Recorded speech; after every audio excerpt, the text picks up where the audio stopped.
Laquelle de ces deux femmes est une influenceuse virtuelle? Celle aux cheveux roses ou celle aux cheveux blonds? Elles sont éternellement jeunes, elles sont belles, elles sont mannequins, DJ, chanteuses. Elles comptent des milliers d'abonnés sur les réseaux sociaux alors qu'elles n'existent même pas. Les influenceuses virtuelles, ce sont des personnages hyper réalistes qui sont créés par ordinateur à des fins marketing. Elles interagissent avec leur public dans le domaine de la mode, de la musique, de lifestyle, de technologie, etc. Meta héberge 200 comptes d'influenceurs virtuels sur ces plateformes, dont 30 sont des comptes vérifiés sur Instagram. Voici donc 5 influenceuses virtuelles qui font fureur en ce moment sur Instagram. Vous les avez peut-être déjà croisées, les voici. Numéro 5. Rosie. Rosie, elle est sud-coréenne. Sa personnalité captivante et son apparence hyper réaliste ont su séduire 170 000 personnes quand même sur Instagram. Elle a collaboré avec plusieurs marques dont Chanel, Hermès, H&M, Calvin Klein. Et elle a également sorti 2 singles. Si ça vous intéresse de les écouter, le lien est en description. Aitana Lopez, c'est celle aux cheveux roses sur la photo. Cette influenceuse virtuelle espagnole compte 317 000 abonnés sur Instagram.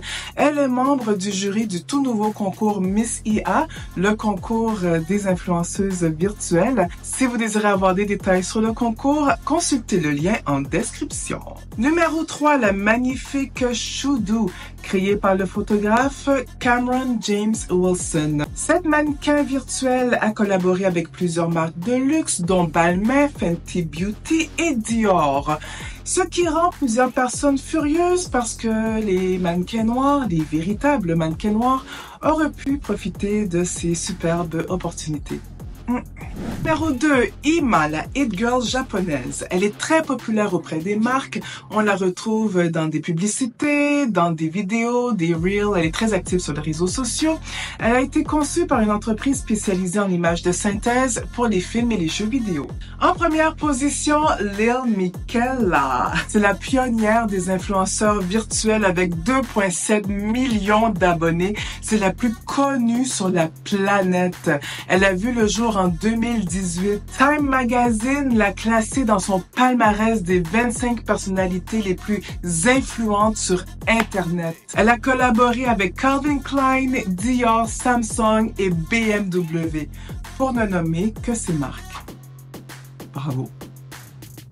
Pourquoi les marques en raffolent? Parce que, premièrement, c'est facile, elles sont disponibles 24 heures sur 24, elles sont toujours en forme, elles n'ont pas de bad hair day, elles n'ont pas de boutons, elles ne grossissent pas, elles ne maigrissent pas, elles ne sont jamais malades, elles sont pas fatiguées, elles ne vieillissent pas. Les marques font également des économies de coûts parce que les influenceurs virtuels ne nécessitent aucun salaire ni de frais de déplacement.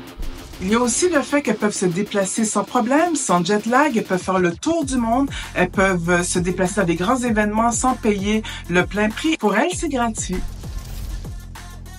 Les marques ont le contrôle créatif, elles peuvent créer l'ambassadeur idéal de toute pièce, elle a le contrôle sur son apparence, sur les messages, on évite ainsi les risques associés aux opinions personnelles ou au comportement imprévisible des influenceurs humains. Il y a aussi quelques inconvénients lorsqu'on fait appel à un influenceur virtuel. Les influenceurs virtuels ne répondent pas aux besoins d'authenticité. Utiliser un influenceur virtuel peut être risqué. Il peut y avoir confusion chez les consommateurs. Est-ce que c'est une vraie personne? Êtes-vous un robot?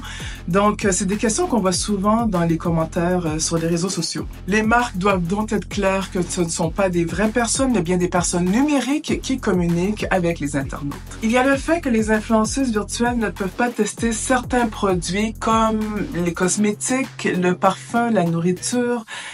Malheureusement, elles ne peuvent pas faire de review. Les influenceuses virtuelles peuvent renforcer les normes de beauté, des normes irréalistes. La beauté et la jeunesse priment, il y a un manque de diversité flagrant. Parlant justement de diversité, voici Camille. La nouvelle influenceuse virtuelle atteinte de trisomie 21. Elle est apparue en mai 2022. Elle a plus de 3000 abonnés sur Instagram et son but, c'est de favoriser la diversité et l'inclusion dans le numérique.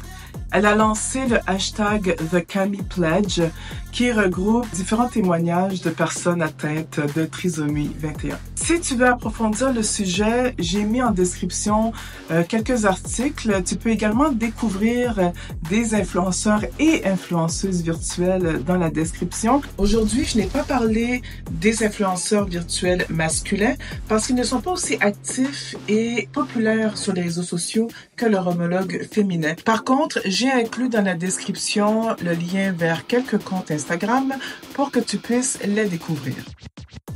Toi maintenant, est-ce que tu en suis? Es-tu pour ou contre justement les influenceurs virtuels sur nos réseaux sociaux? Qu'est-ce que tu en penses? J'aimerais beaucoup avoir ton opinion sur le sujet. Si jamais tu as aimé la vidéo, s'il te plaît, clique sur j'aime. Ça va vraiment aider à la découvrabilité de ma chaîne. Je t'invite à t'abonner également à ma chaîne Alex Paul Media. Merci beaucoup d'avoir été là et je te dis à la prochaine vidéo.